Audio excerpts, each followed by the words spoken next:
I'm Tom. And we are VIMTV, Velocities in Music. Today, we are very excited to do this album, Kyuss, Blues for the Red Sun. This is the written request of the set of 10 albums we're reviewing today. If you write us a couple paragraphs, 3 paragraphs, on why you want us to review an album here, you know, you can join Dave, who requested this album, and the likes of many others that we've reviewed over the past few weeks, of people who care enough about an album and are interested in to hear our thoughts and just kind of want to hear an explanation of, you know, what other people think about an album. Because a lot of times you guys are sitting by yourselves, you might really like something, you might really hate something, and you want to know what other people think. Well, here's a good reason why.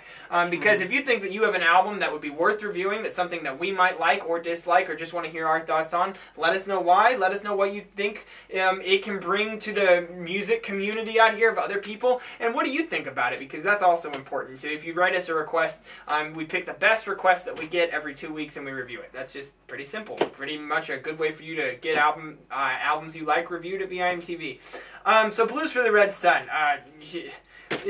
This is pretty self-explanatory, isn't it, about who this is? It's Josh Homme. Josh Homme, yeah. His kind of first band, Kyuss, I believe. And this album came out in 1992. It was their second album. Right. And it's very much, you know, it's sludge.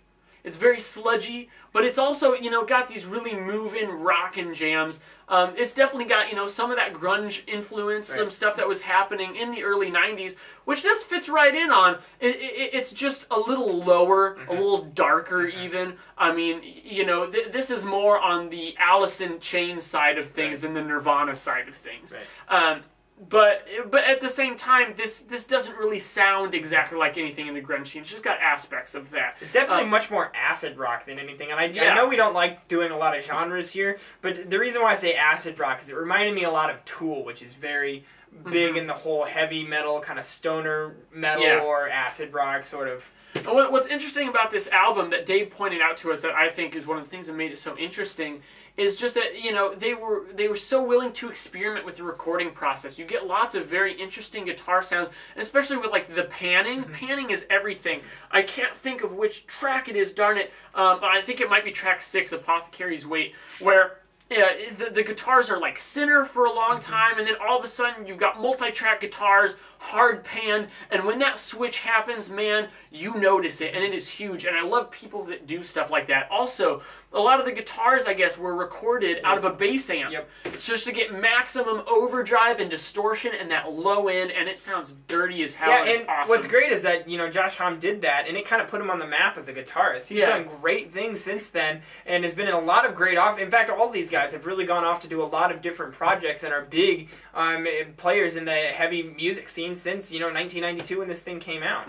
And I really like some of the meandering songs, these songs that just kind of experiment with their structure and everything. And I also like how they realized that as they were making this, and keep in mind, 92, this is a little bit different than if they were making this album today. Oh, I think, unfortunately, it's one of those contextual kind of time capsules. If this was made now, unfortunately, I feel like it'd be completely overlooked. The other thing is, the 90s, and computers and the internet affected everything. And there's a huge difference just because of that fact of that lack of technology in 92 in comparison to albums that came out in 97, 98, 99, even, you know, into the 2000s. Obviously, there's a huge gap right there of technology, and production is one thing that takes a hit. And music, the music industry was hugely changed by computers.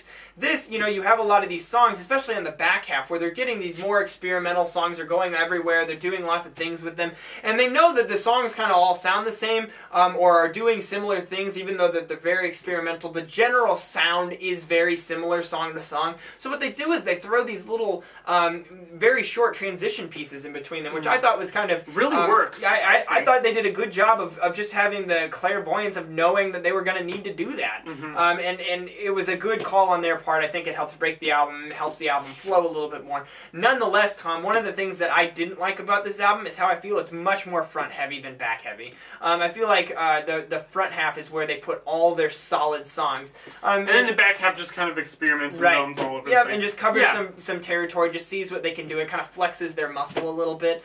That's just where one thing I noticed.